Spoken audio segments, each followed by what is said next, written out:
this first piece called Night Song is a piece that you can clearly see is a bit related to Van Gogh's Starry Night. So this is a great piece that you can use with early elementary students and just introduce them to the idea of art and music together. As I said, it's an early elementary piece and it's written on the black keys and they have to read by finger number. Now, some early elementary pieces that we do, when they are doing it by finger number, sometimes you have a phrase and then it repeats and then it repeats. And so there's a little bit of repetition, a little bit of rote and things like that. This particular piece, though, actually has them having to pay attention to those finger numbers. And so in those early levels, when we really want them to learn that their fourth finger is this finger and not their two finger, then this is a really helpful piece in just solidifying and making sure they actually know what those finger numbers are.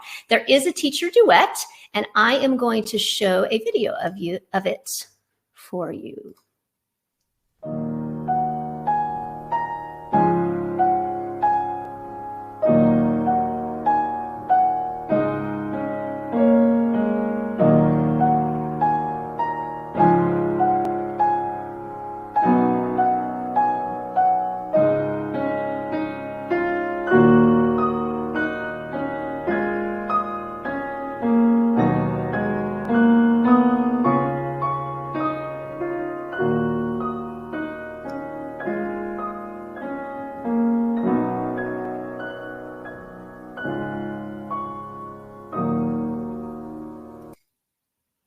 So that one actually does have lyrics. I didn't have the lyrics on there, but that is called Night Song, and that is an early elementary solo.